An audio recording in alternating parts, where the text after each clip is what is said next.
Hello' everyone, ভালনে আপোনালোকৰ? আশা কৰোঁ নিশ্চয় ভাল। মোৰ আন এটা ভিডিঅ'লৈ আপোনালোকক স্বাগতম জনাইছোঁ আৰু আশা কৰোঁ ভিডিঅ'টো চাই আপোনালোকে ভাল পাব। ৰাতিপুৱা একেবাৰে 5টা বজাতে এলাৰ্ম বাজিলে, কিন্তু মই এলাহতে অকণমান শুই দিলোঁ। 5:15 হ'ল। লৰালৰিকৈ উঠিলোঁ। উঠি দৰজা খিৰিকীবোৰ খুলি দি ভিতৰটো অকণমান আন্ধাৰে হৈ থাকে দৰজা খিৰিকীখন নুখুলালৈকে, আৰু সেইখিনি খুলি কৰি দি ঘৰ দুৱাৰ সাৰি কৰি ল'ৰাৰ টিফিন ৰেডি কৰিলোঁ। ল'ৰাক জগাই কৰি ৰেডি কৰি স্কুল লৈ গ'লোঁ। আৰু এইখনে মোৰ স্কুল বহি থাকিলে মোৰ এইখনে ৰুটিন হয়। খুব সোনকালে উঠিবলগীয়া হয়। এনেও বাৰু উঠে সোনকালে, কিন্তু স্কুল থাকিলে বেছি সোনকালে উঠিবলগীয়া হয়। আৰু ভালো লাগে বাৰু সোনকালে উঠি।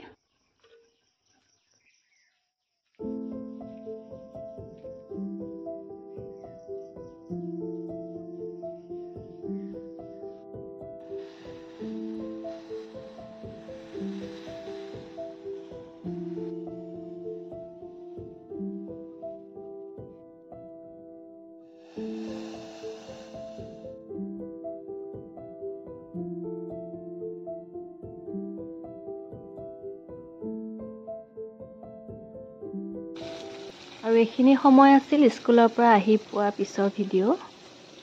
মই আজি পাকঘৰত বনাইছোঁ সৰিয়হেৰে কাৱৈ মাছ। আৰু নহৰুবোৰ কি কৰোঁ জানেনে? যেতিয়া খুব সোনকালে গুচাবলগীয়া হয়, অসুবিধা হয়, তেতিয়া মই নহৰু অলপ পানীত তিয়াই থওঁ, তেতিয়া সোনকালে বাকলিটো এৰাই যায়। আৰু আমালৈ বনাইছোঁ সৰিয়হ মাছ, আৰু ল'ৰালৈ বনালোঁ অকণমান শাকেৰে মাছৰ তৰকাৰী। আৰু সৰিয়হখিনি ধুনীয়াকৈ তিয়াই থৈছিলোঁ, এয়া পিচি কৰি ল'লোঁ মিক্সিত। তাৰপিছত তেলত দিলোঁ মই নহৰু আৰু পিঁয়াজ। আদা ব্যৱহাৰ নকৰোঁ ইয়াত। নহৰু আৰু পিঁয়াজখিনি অকণমান ভাজি লগাই ল'ম।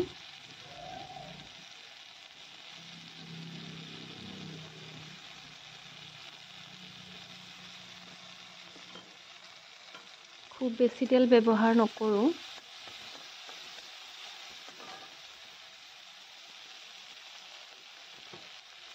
তেল একেবাৰে কমি আছিলে, সেইকাৰণে আৰু অকণমান তেল দি দিলোঁ।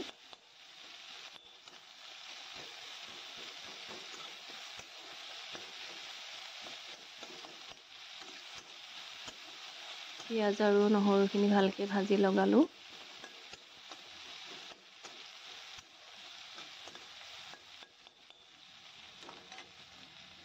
তেতিয়াহে ভাল হয় খাবলৈ। কেঁচা কেঁচা গোন্ধ থাকিলে জলকীয়া মই এটাই ব্যৱহাৰ কৰিলোঁ। আপোনালোকে নিজৰ পচন্দৰ মতে বেছিকৈও দিব পাৰে।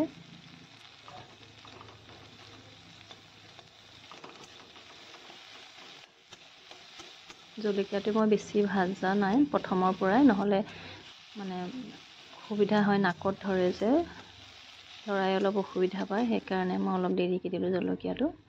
তাৰপিছত মই কাৱৈ মাছখিনি ভাজিয়ে থৈছিলোঁ, আৰু ভাজি থোৱা কাৱৈ মাছখিনি দি দিলোঁ।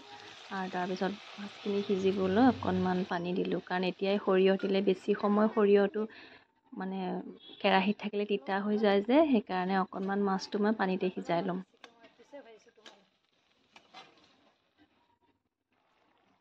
তাৰপিছত পানীত সিজোৱাৰ পিছত মই সৰিয়হ দি দিলোঁ, কাৰণ গুড়ি কৰি থৈছিলোঁ মিক্সিত, আৰু সৰিয়হখিনি এতিয়া দি দিলোঁ। আৰু এতিয়া সৰিয়হখিনিৰ লগত অকণমান মাছখিনি উতলিব দিম। প্ৰায় হৈছেই মোৰ সৰিয়হখিনি। সৰিয়হ আৰু মাছৰ তৰকাৰী ঠিক নহয়, জোল ভাজি আৰু শুকান শুকান টাইপৰ। আৰু হ'বৰ সময়ত অকণমান কেঁচা মিঠাতেল দি দিওঁ। তেনেকৈ দিলে তৰকাৰীখনৰ সোৱাদটো ধুনীয়া হয়। আৰু ৰেডি হৈ গ'ল মোৰ সৰিয়হৰ লগত কাৱৈ মাছৰ শুকান ভাজিখন। ইফালে পাকঘৰৰ কাম শেষ কৰি আকৌ ল'ৰাক গা পা ধুৱাই কাপোৰ কানি পিন্ধাই ৰেডি কৰিছোঁ ভাত পানী খুৱাবলৈ।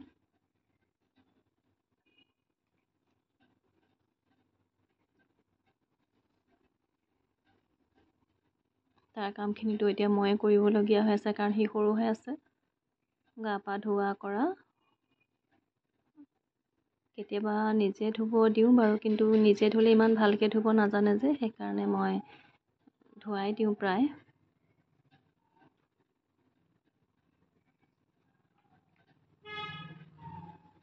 আৰু গা পা ধুৱাই কৰি ভাত পানী খুৱাই দিলোঁ। এতিয়া সি পানীত কিবা এটা খেলি আছে আৰু সিহঁতৰ সেইবিলাকেই ভাল লাগে বেছি। আৰু এটা বস্তু দেখুৱাওঁ আপোনালোকক, চাওকচোন। মই বগেনীয়া পাত এটা আনিছিলোঁ। বগেনীয়া পাতৰ পৰা শুনিছোঁ পাতৰ পৰা পুলি হয়, তাকে ৰুই থৈছোঁ। ৰ'বচোন আপোনালোকক দেখুৱাম দেই, পুলি হ'লে হয়নে নহয় মই নাজানো ঠিক, প্ৰথম কৰিছোঁ এইবাৰ। আজিলৈ আহিছোঁ, আকৌ আহিম এটা নতুন ভিডিঅ' লৈ আপোনালোকৰ মাজলৈ।